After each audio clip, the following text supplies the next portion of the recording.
ครับบริเวณหน้าถ้ำผาหยาดบ้านนาอ่างตำบลนาตาลหรือว่าวัดคำมะไพได้วัดคำมะไพที่มีผาหยาดได้พี่น้องนี่ต้นไม้ใหญ่ได้อยู่บริเวณหน้าถ้ำผาหยาดบ้านนาอ่างตำบลนาตาลอำเภอตะโงได้เดี๋ยวมานี่ก็สิเห็นถ้ำนี่ถ้ำโอ้หมองนี่ก็สิเป็นน้ำย่อยนี่น้ำนี่น้ำย่อยนะถ้ำนะพวกนี่คือ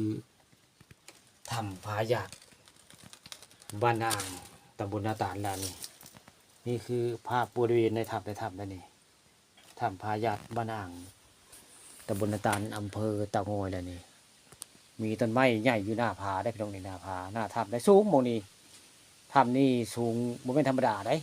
10 กว่ากิโลด้วยความสูงของถ้ำมันนี่จากกันน้ำพุงขึ้นมาน้ำพุงบ้านนาอ่างตำบลนาตาลนะว่าซึ่งหน้ากับบ้านนาผางพี่น้องเรียกไปก็สิได้บ้านนาผางใต้ผู้ทางใต้เป็นน้ำพุงได้นี่คือเป็นทางเข้าถ้ำผาหยาดอะไรนี่ที่มีอยู่ปูจักมันยังขวัดกระปูบ่เลยดูขวัดเด้นี่เป็นห้วยได้นี่เป็นน้ำเหมือนที่ได้น้ำย่อยออกมาได้นี่น้ำย่อยมาทำมีน้ำได้มีน้ำได้นี่มีน้ำได้มีน้ำเป็นแมงจักแมงจังบิดวุ่นแมงนี่แมงอันนี้จักแมงไปสังบินวุ่นนี่ส่งตูนี่แมงส่งตูนี่ก็งงมือบินนี่แมงอันนี้พี่น้องผมบินงงนี่หรือว่าเจ้าที่มันบ่นี่เมืองทางในบริเวณทางเขาทำผาหยาดบ้านนาตำบลตาลแมงเป็นอย่างนี้ไผ่ผู้จักบกก็เรื่องแมงเป็นอย่างนี้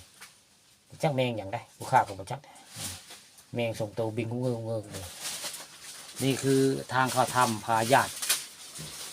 บ้านนาตำบลตาลได้นี่ลุมก็โตค้นไปนี่น้ำก็ไหลมาถ้ำนี่พี่น้องนี่ไหลมาถ้ำเนี่ยน้ำก็ไหล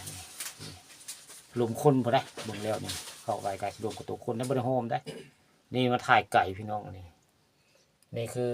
เป็นภาพน้ำโมกน้ำย่อยอยู่บริเวณถ้ำผาหยาดบ้านอ่างตำบลนาตาลในน้ำใสจิ้งลิ่งจะได้น้ำย่อยนี่อยู่บริเวณถ้ำผาหยาดมีถ้ำแล้วก็น้ำไหลน้ำย่อยออกมาในถ้ำแต่ในนี้ก็คือทางเข้าถ้ำไปเลยนี่ทางเข้าถ้ำผาหยาดวัดคำมะไพได้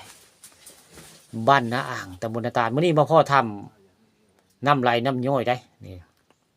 แต่พ่อแต่แม่เขาว่าครับมีน้ำไหลน้ำย่อยแล้วทำนี่จะมีพญานาคดูแลได้หรือว่าเจ้าที่เจ้าทางว่าไงนี่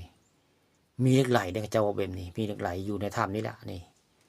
ผู้ข้าส่องเบื้องนี้ผู้ข้าเข้าไปได้ญาติล้มกับตัวคนเบื้องแล้วนี่ถ้ำนี่ล้มกับตัวคนได้คาดว่าคานเขาได้เลยล่ะนี่โอ้มันยังเครียดปู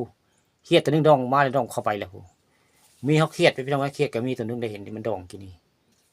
นี่แต่มันชุ่มได้น้ำไหลบัวแห้งได้บัวแห้งน้ำนี่พ่อหูจักนี่ในถ้ำมันผาหยาดบ้านอ่างตำบลต่างนี่พ่อหูจักไปนี่คือเป็นทางเข้าถ้ำผาหยาดบ้านอ่างตำบลต่างละนี่